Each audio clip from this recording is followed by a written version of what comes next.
Welcome to the Beer Taster's Notebook, the show dedicated to learning about beer. I'm Jonathan Thompson, advanced cicerone, beer judge, home brewer, and beer writer. Welcome back to the Beer Taster's Notebook, episode 17, Cooling and Whirlpooling. Pooling and cooling. Okay, so after the boil, we need to get the wort cooled ASAP. But first, a process called whirlpooling is often employed. Basically, we're talking about like separating the particulate or the trub, as it's called, from the liquid. And so the wort spins around in a whirlpool, and the centripetal force pulls the solids together in the center. And because we have a vortex, when it all slows down, the heavier matter will settle into the center of the cone, and then the clarified wort can then be transferred through the cooling system and into the fermenter. So while separation here is really the main goal, it can also really help to control oxygen pickup. And so we also want to get this particulate out for a number of reasons. First off, the heat exchangers, which I'll get to soon, can get pretty clogged. But improving clarity of the beer is also a major goal, right? And so the lower the levels of particulate, the clearer the beer, et cetera, et cetera. And then on top of all this is flavor control. So the potential sort of vegetal flavor contributions from hop matter gets drastically reduced, as well as some of the polyphenol-derived astringency. And so the way this works is there's an inlet on the side of the tank. Wort is pumped out and then back into this inlet, creating a whirlpool. The particulate is accumulated in the middle. And then it's like when you see a whirlpool in a river and all that garbage that people for some reason have thrown in there accumulates sort of in the center cone. And I'll abstain from using another example of a toilet. Oh, I guess I just did, so never mind. Anyways, so usually the whirlpool can be its own tank. But in smaller operations, like really small operations, it can be combined with the brew kettle, in which case design here is key because the vessel needs to be sort of fairly clear of obstructions. So otherwise you're going to get interference with that vortex. And so just another note on whirlpooling. So when the wort is pumped in and whirlpooling starts, velocity really does matter. So we need to achieve enough velocity to actually accomplish the whirlpool and pull all that particulate into the middle without providing so much as to break up the flocculation from the hop break. So we've got these sort of chunks of proteins and polyphenols, and obviously too much agitation and just too much aggression is going to break those apart, which is obviously counterproductive to what we're trying to achieve here. So slowly accelerating, if you kind of think about like, slowly accelerating the throttle gently and smoothly can achieve this. So I think that's pretty much it on whirlpooling. It's a fairly easy concept to grasp. And so let's move on to cooling. So the long and short of cooling is we want to get from boiling to pitch temperature as quickly as possible, I guess unless we don't.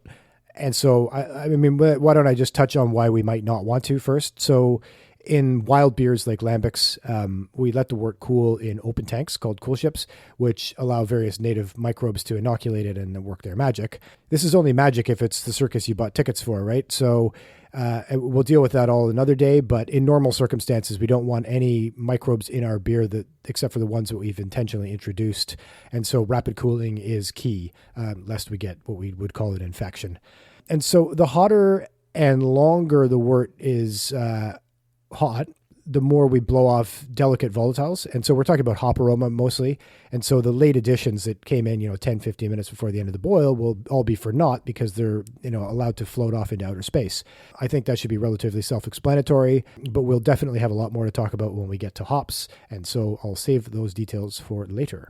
And so we talked about DMS in the boil episode, and that's another major reason for rapid cooling. So that pesky SMM, S-methylmethionine, is still around, and it's almost sort of constantly around, and it's really itching to be converted. And so getting the wort to a temperature where that's no longer feasible is paramount to controlling these off flavors. And so, of course, when the wort's boiling, it's all getting blown off. But then when we get below the boil and, we're still above 80 degrees Celsius, we've got really rapid creation of this DMS from SMM. And then so, getting below 80, it slows down, but we really want to get it cooled as rapidly as possible. But especially down to below 80 is paramount for this. And then so oxygen is key here, too, because hot side aeration can really contribute to a host of issues. And it's not specifically that rapid cooling will reduce or eliminate oxygen uptake, but more so what damage oxygen can do at these temperatures. So at higher temperatures, like with any chemical reaction, it becomes much more reactive, and especially in the presence of iron or copper ions, which can help to catalyze these reactions. And so lipids, as we know, we've extracted from malt. These are quite reactive, and so they can oxidize with ease. And so these lead to lipid hyperperoxides and sort of other degradation products like some aldehydes. So one of the most commonly talked about oxidation off flavors is the famous trans-2-nonanol, which tastes and smells like wet cardboard. You pick it up mostly retronasally, actually, but it definitely has extremely uncanny similarities to wet cardboard. And so the issue with some of these is that the yeast don't have a mechanism to clean them up. So once they're there, they're kind of there. So let's talk about the oxidation pathways a bit here. So barley contains quite a few polyunsaturates, which we've discussed in the malt episode, but mainly they're linoleic and linolenic acids. Linoleic is the real problem here. So generally it has two oxidation pathways, enzymatic via lipoxygenase, and then reactions with oxygen itself. And so lipoxygenase pathway it's kind of less interesting to us at this stage, as its presence should be diminished in well-modified and well-kilned malts. But also that mash out should have completely denatured it, and the boil certainly would have. So by the time we get to cooling, it's no longer a factor. It's just something to be aware of that it exists. And so it doesn't necessarily mean that it can't contribute negatively, just not obviously this far down the line. And any damage done in the mash is going to hang around. So the main issue post-mash is the oxidation of this linoleic acid into hyperperoxides, as mentioned. And so these are pretty unstable, and they'll break into hexanol, which is that grassy flavor, and then some other nonanol precursors. And so at these higher temperatures, reactions, of course, as we mentioned, are accelerated. And so oxygen reacts with the lipids catalyzed by the metal ions, specifically copper and iron ions, and this results in lipid radicals. And then they react again with oxygen to form peroxyl radicals, which then react again with the lipid to form hyperperoxide and spinning off another radical, and so on and so on and so on. Sort of a self-perpetuating chain reaction. And so the hyperperoxides then can degrade into hexanol, trans-2-nonanol, and various other aldehydes. All this to say, the faster we get the temperature out of this highly reactive zone, the better. I'm hoping I make that part clear. So where this becomes really sneaky is the formation of precursors. And so the hyperperoxides, specifically hydroperoxy octadecadienoic acids, to be exact, or HPODs, so my tongue doesn't explode, are the culprits. And so mainly 9-HPOD and 13-HPOD. And they can both be formed by lipoxygenase and through the oxidation processes we just covered. And so basically they're odorless, and well, at least they're well beyond a low threshold. And so they're very unstable as well.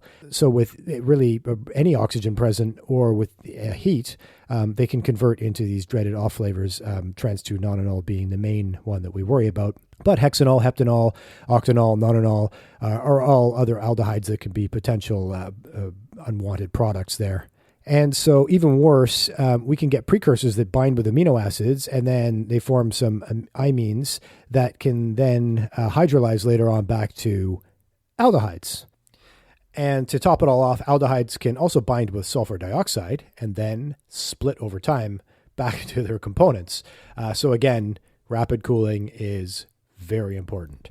And so just moving away from these off flavors, the cold break, which is the same idea as the hot break, where particulate bind together and precipitate out of the wort, is really another key to clearer beer. And so the proteins which are not soluble at the lower temperatures will denature to a degree and then bind with polyphenols. And in other words, they just sort of flocculate and then settle out. In fact, without this, we're just going to get chill haze, which is normally not ideal. And secondarily, or maybe equally, the cold break removes some lipids, which can be foam negative down the road. And then the last thing sort of to mention about cooling is when we're making an intentional beer, does that make sense? Intentional beer, like versus a wild beer, maybe I'll call it a cultured beer. Not cultured like wearing a silk scarf and, listening to Vivaldi and looking at paintings by Van Gogh or something. But, oh my God. Anyways, so intentional as in that we're pitching a specific yeast strain, which we've planned and chosen. And so the only microorganism we really want is the selected yeast. In slow cooling situations, we're opening ourselves up to infection, for lack of a better term. And wort, even with all those antimicrobial hop acids and the sterilization of the boil, it's just ripe and delicious food for many wild yeasts and bacteria. And so we want to avoid such participation and the various metabolic products that they may contribute. And we need to really get this stuff down to temperature and get the yeast pitched as quickly as possible, get fermentation going, and start some competition in there. And so basically we want no uninvited guests at the dinner table. Okay, so let's move on to cooling mechanics. And so importantly, we need to deal with the potential introduction of oxygen. So really jostling and moving this stuff around, splashing, and even open air whirlpooling can be a serious issue.